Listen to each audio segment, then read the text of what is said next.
Hier, après avoir roulé toute la partie de la journée, on a traversé la Turquie, un peu déprimé pour nous, mais là, ce midi, à Kars, on s'est arrêté après avoir pris les cartes SIM et nous nous sommes éclaté la panse avec ce plat.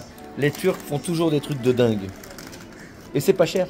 Donc après les plats, on se lâche et on choisit les super desserts. Yeah, Turkish.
Ça sent bon les épices là.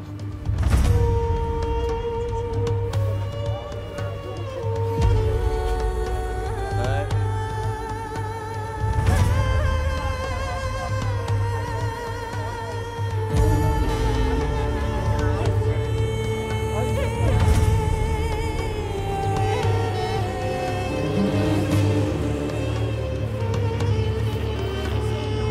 Nous sommes sur la route du lac de Van en Turquie et nous sommes tombés un peu comme sur les steppes géorgiennes sur un décor à peu près similaire.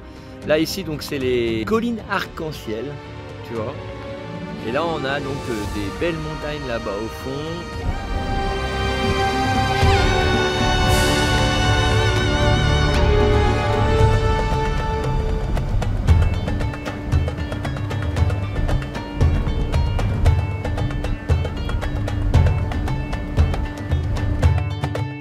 Après avoir pris la route vers la ville de Van, nous avons fait une pause sur un haut plateau, pas très loin de la ville de Kars, pour y passer la nuit. Il faisait déjà nuit lorsque nous nous y sommes arrêtés, et c'est le lendemain matin, en levant les yeux et en décollant le drone, que je me rends compte de la chance que nous avons. Le mont Ararat se profile au loin, majestueux, illuminé par les premières lueurs du matin. Le mont Ararat que l'on aperçoit là est un géant de 5137 mètres. Un sommet emblématique de la Turquie, situé non loin de la frontière avec l'Arménie. Bien que ce mont soit surtout connu à travers la légende biblique de l'Arche de Noé, il y a aussi des aspects bien réels qui nourrissent la fascination autour de ce lieu. Plusieurs expéditions modernes ont tenté de percer les mystères du mont Ararat, notamment des recherches archéologiques menées pour trouver des traces de l'arche. En 1949, un explorateur turc a même affirmé avoir aperçu une structure en bois dans la neige du sommet, relançant les théories qui n'ont jamais cessé de susciter les débats. Aujourd'hui, bien que l'existence de l'Arche de Noé n'ait pas été prouvée scientifiquement, ces recherches continuent et le mont Ararat reste un terrain d'exploration pour ceux qui veulent relier histoire, géologie et mythologie. Ce qui est fascinant, c'est que des découvertes récentes comme des objets anciens retrouvés à des altitudes élevées ont alimenté des hypothèses sur les premières civilisations qui auraient pu habiter ces montagnes. Et même sans preuve définitive, ces éléments troublants laissent imaginer que ce sommet ait pu jouer un rôle bien plus important dans l'histoire humaine que ce que l'on pense.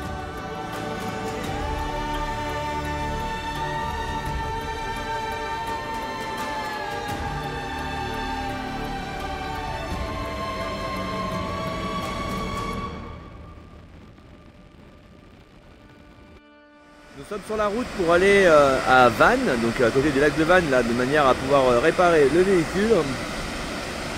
Et là sur la route, on a fait un petit détour là, mais il y avait des cascades annoncées, on voyait pas trop ce que ça allait donner. Bon bah c'est plutôt pas mal. C'est quand même joli. Voilà, un bel endroit fait par la nature elle-même, mais comme d'habitude, dans tous les endroits où il y a des touristes, Il y a des bouteilles, des papiers, tout est jeté partout, là, ici, en contrebas. Après quelques recherches sur l'application iVolander, on trouve effet garage. Dès notre arrivée, pas de temps à perdre. Le véhicule est tout de suite pris en charge et comme toujours en Turquie, on nous accueille avec un bon thé chaud. L'occasion de discuter, d'échanger quelques mots, de partager un moment avec l'équipe du garage. Mais la journée touche à sa fin. Alors, ce soir, on reste sur le parking, toujours en compagnie des Belges. Demain matin, l'intervention pourra enfin commencer.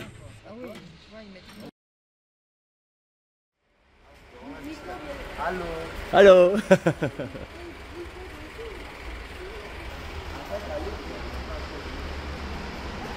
Incroyable Turc, je te dis, les Turcs, l'accueil des Turcs. Bon, petit moment incroyable, on laisse le véhicule ici, on va voir la sœur de notre garagiste, parce qu'on est invité à manger. Donc, histoire incroyable. Histoire incroyable, mais bon, c'est la Turquie, c'est normal, c'est toujours pareil. Ça va, c'est bien, c'est bien.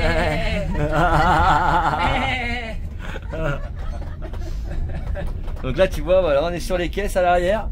Amika. Ouais, à fond. Donc là Kanan nous a expliqué qu'il avait donc 70 employés en tout avec tous les garages et sa sœur qui est ici. Alors, et ben en fait elle prépare à manger pour tous les employés et la nourriture qui est préparée ici est envoyée vers les différents garages pour que tout le monde puisse manger le midi. C'est extraordinaire quand même, je trouve ça vraiment super. Après une matinée pleine de surprises où nous avons été accueillis au garage avec un petit déjeuner chaleureux puis invités chez la sœur du garagiste pour partager un repas, les travaux n'ont pas beaucoup avancé et le patron nous informe que certaines pièces doivent être commandées mais ne seraient pas disponibles avant la semaine prochaine. Cela nous laisse 4 jours devant nous.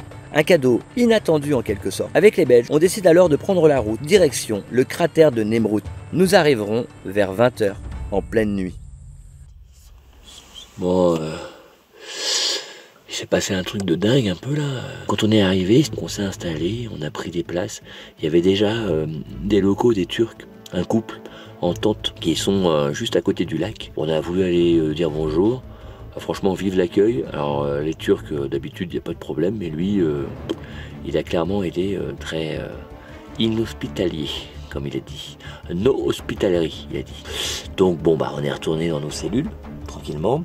On est en train de discuter avec les Belges et en sortant du van des Belges pour aller au nôtre qui était juste en face, j'ai dit, Stéphanie est partie devant et j'ai dit à Stéphanie, attention, il est devant toi. Stéphanie, elle est revenue vers nous en courant comme une faux folle. Attends, regarde. Stéphanie, elle est revenue vers nous comme une faux folle. Ah ma chérie. Bah oui, complètement paniquée qu'elle était. Et donc on est revenu au van. Et en revenant au van, on est en train de s'installer, on met le lit et tout d'un coup on a toc toc toc à la porte. On se demande bien qui c'est. C'était Mika, le Belge, qui vient avec sa lampe torche dans les mains et qui fait ils sont là, ils sont là, ils sont là. Alors ben, je dis mais de quoi tu parles? Il dit mais si, ils sont là, regarde, regarde. Donc on ouvre la fenêtre de ma cellule, par là où tu regardes. Et juste en face, dans les cailloux, c'était là. Il y en avait deux ours. Pas trop grands, mais ils avaient l'air très jeunes. Bonjour tout le monde. Bonjour tout le monde. Et Steph, elle est toujours dans la petite cellule en train de faire le petit ménage. On a été réveillé à plusieurs reprises par notre ami qui est ici dans sa tente, qui n'a pas été très sympathique hier soir. Mais dans la nuit, il a quand même eu, à mon avis, les foies. Parce qu'il s'est levé à 2 reprises et il a été obligé d'utiliser le fusil pour tirer en l'air, 5 ou 6 coups à chaque fois. Et moi j'ai entendu les ours qui partaient et il nous a expliqué effectivement dans la nuit, il a dit attaque to bear. Donc voilà, attaque des ours. Et I shoot him. Donc il a tiré vers eux, quoi, tu vois, voilà, pour les faire fuir. Pas mal, hein? C'est quand même un lieu incroyable ici. Nous voilà installés au cœur du cratère de Nemrut. Un endroit hors du commun, presque irréel. Ce volcan effondré, l'un des plus grands de Turquie, forme une immense caldeira où se nichent plusieurs lacs. Juste devant nous, le grand lac de Nemrut, un miroir d'eau immense perché à plus de 2200 mètres d'altitude. Et à ses côtés, un plus petit lac, aux eaux habituellement thermales. Mais à cette période de l'année, il est aussi froid que l'air qui nous entoure. On a décidé de poser le camp ici pour 4 jours. 4 jours au milieu de ce décor brut et sauvage, entouré par ces montagnes qui forment comme une forteresse naturelle. Et au-delà des paysages incroyables, il y a un rêve qu'on aimerait voir se réaliser. Apercevoir les vrais maîtres des lieux, les ours bruns. La veille au soir, alors qu'on arrivait de nuit, on a eu un avant-goût de leur présence. 2 silhouettes massives se sont approchées à quelques dizaines de mètres du véhicule. On les a entreaperçus dans le noir total, on sait qu'ils rôdent, on sait qu'ils sont là quelque part, mais on est loin d'imaginer ce que ces prochains jours nous réservent.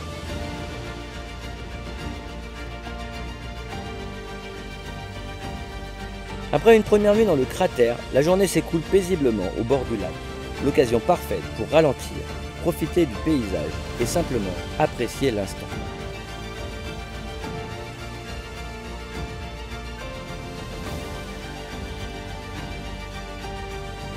Mais c'est surtout la soirée qui restera gravée dans nos mémoires.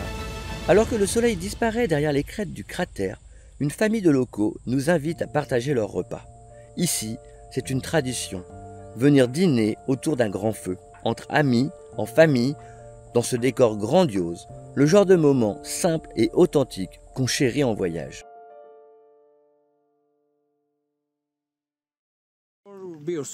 Donc là, nos amis rencontrés ce soir ont mis 3 kilos de viande. Alors, il n'y a pas vraiment 3 kilos, mais ils ont mis de la viande ici. Et nous sommes juste un tout petit peu plus loin en espérant pouvoir voir les ours comme on les a déjà aperçus hier soir à l'improviste. Ils nous ont un petit peu pris par surprise. Là, pour le coup, on aimerait bien effectivement que tu vois bien qui viennent. Mais bon, on est un peu proche quand même. Moi, je ne dis pas, mais bon, voilà.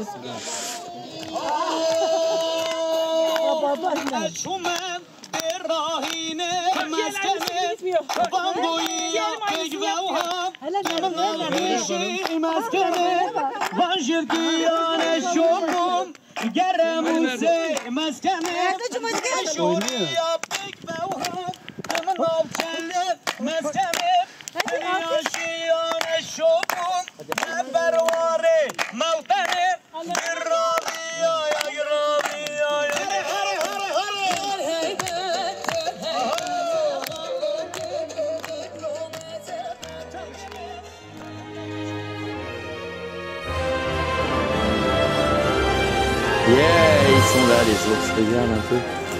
Putain.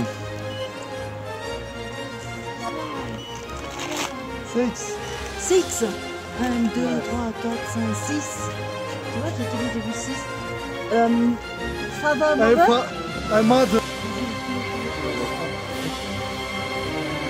Tu te rends compte que ça court beaucoup plus vite que toi, rien que comme ça déjà.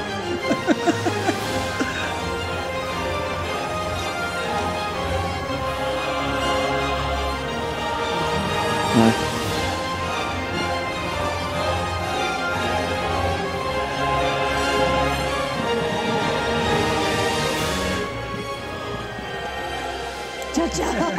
Cha-cha, no. Moi, musulman.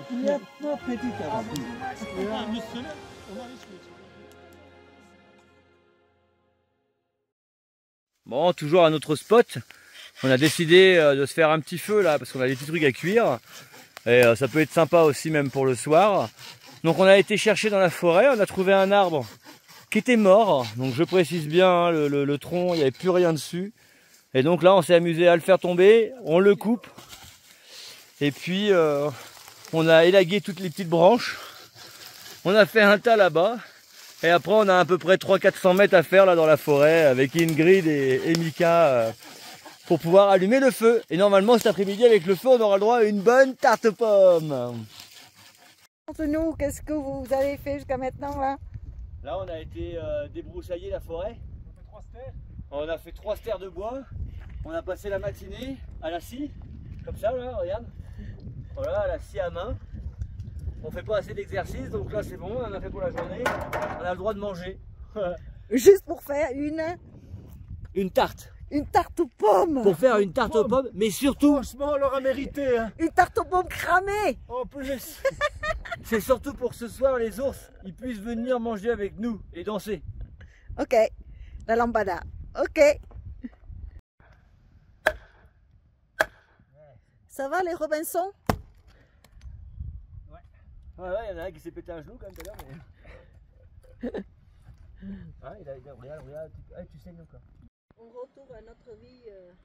Retour à la vie primitive. Exactement, le feu, la grotte. Les ours. Ça va, notre grotte, elle est bien. Elle est bien ma grotte, hein, notre grotte. Il y a des hommes là-bas, c'est quoi, ils font quoi là? Ils chassent. La tarte, il faut encore terminer de la cuire. Là, on a donc les œufs pour l'omelette. Et là, on a les champignons qu'on nous a offerts.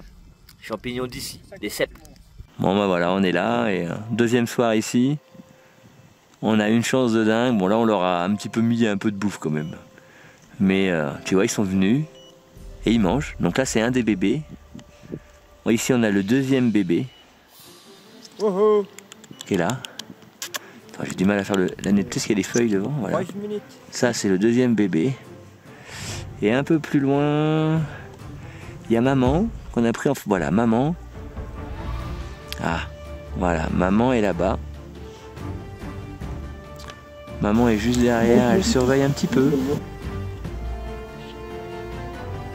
Tu vois, c'est cool. En mouvement comme ça, là. Bon bah voilà, je crois qu'on est sur la fin. Ils sont passés, ils sont venus, ils sont mangés avec nous, on est trop contents. Il y a les deux qui sont là, maman elle est en haut. Elle les attend, elle les appelle depuis un petit moment, mais je crois qu'ils ont envie de faire la photo. Ils veulent devenir des stars. Bah les gars, vous allez devenir des stars, je vous dis, moi vous allez finir sur YouTube. Hein? Extraordinaire, on a tellement de chance. Ben ouais, ils sont là, tous les deux. Pépère. Ils veulent pas bouger. Et là, ça fait déjà 10 minutes qu'ils sont là. Et maman, elle est en train de les appeler en haut. Elle en a marre un petit peu. Là, tu vois, tu la regardes, elle est là. Bon, vous venez? Bon, moi, j'y vais, moi. Voilà, donc elle part. Et puis, bah, eux, bah, ils sont là. Tranquilles. Vous êtes contents? Vous avez mangé? C'est cool ou pas? Allez, les enfants. On fait quoi maintenant là? Elle est partie, elle a dit bon c'est bon, vous voulez pas venir, moi j'y vais. Hein. C'est pas moi, c'est eux. Ouais ouais, ils collent maman. Colle mum.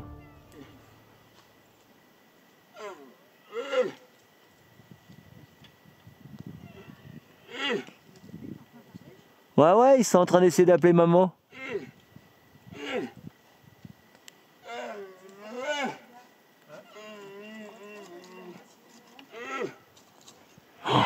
On vit un truc de dingue.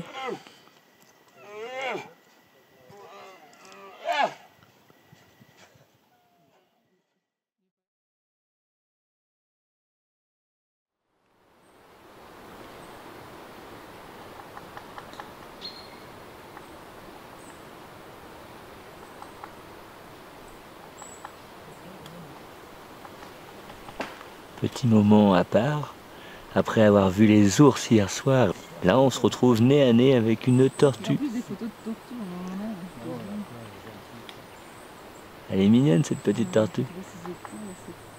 Ouais, c'est dingue les écailles. Ouais, ça a résisté à l'époque des dinosaures.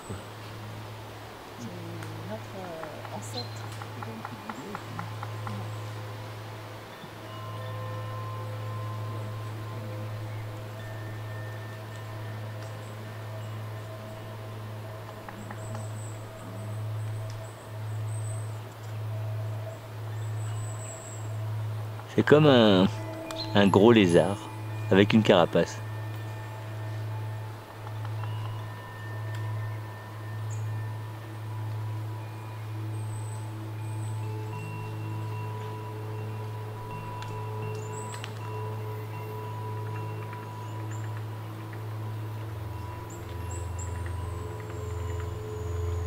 Après cette rencontre impromptue avec la tortue, nous décidons de partir ensemble en randonnée à l'intérieur du cratère. L'idée, c'est de s'enfoncer un peu plus dans ce décor magnifique et de se rapprocher du lac bleu, avec ses eaux turquoises qui nous appellent. Peut-être qu'on osera même une petite baignade, mais l'essentiel reste ailleurs. Le vrai but de cette aventure, c'est de tenter à nouveau notre chance pour apercevoir ces ours en pleine journée. Un vrai défi.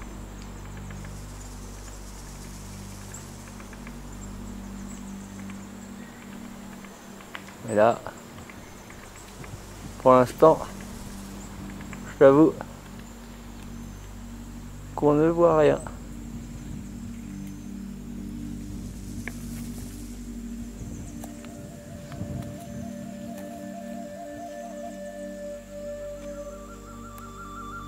Regarde un peu tout ça. T'as vu un peu. Oh, on est au milieu du cratère, quoi. Comment un ours peut pêcher le poisson? Je comprends pas. Ouais, je me pose. Il faut au bord de l'eau, il y a déjà des gros poissons au bord de l'eau. Il va pas au milieu. Si, le poisson ne se laisse pas attraper. Bah non. Ils doivent pas être loin. Hein. Quand tu vois comment ils se camouflent, leur poil à quoi ils ressemblent au rocher, Ouais. donc c'est ce que je dis, pour les trouver, il faut pas bouger, il faut attendre.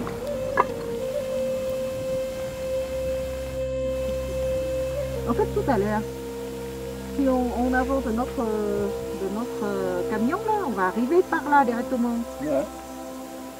Ouais, dans la gorge. Dans le canyon, là. Ouais, ouais, tout simplement. On n'a pas besoin de grimper C'est ce jusqu'en que je haut. croyais qu'on allait faire, mais bon, pour la vue, moi je suis content.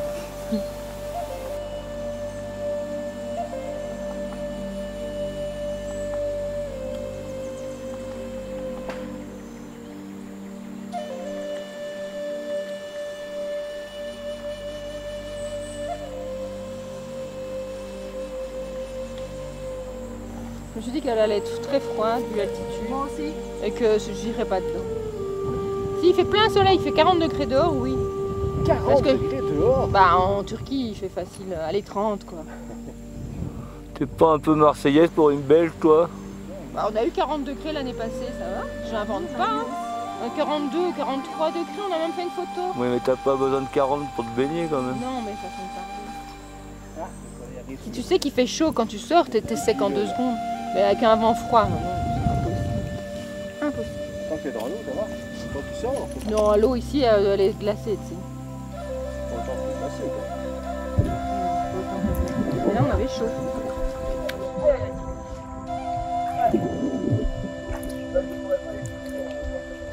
Bah, tu nages. Tu veux me donner tes lunettes de soleil? Nico? Elle est vraiment pas chaude quand je sors. Lunettes de soleil, tu me donnes ou pas? Elle est pas chaude. J'ai été me baigner dans le lac, du coup, j'ai voulu absolument y aller. Je t'avoue que j'ai galéré parce que là, on est mi-octobre. On est à 2211 mètres. Du coup, tu t'imagines bien que l'eau, elle est quand même loin d'être chaude, même si elle a chauffé tout au long de l'été. Il baisse tout doucement son corps, ça y est, il y va.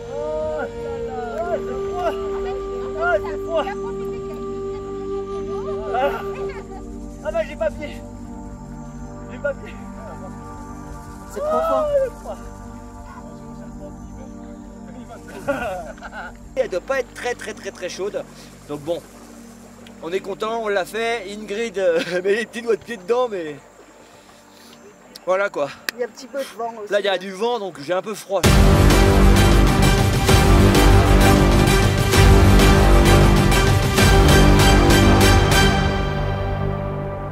Je suis déçu, je suis dégoûté. Voilà, c'est... Stéphanie c'est pareil, un amarre. Si tu aimes nos aventures, alors like, commente et abonne-toi.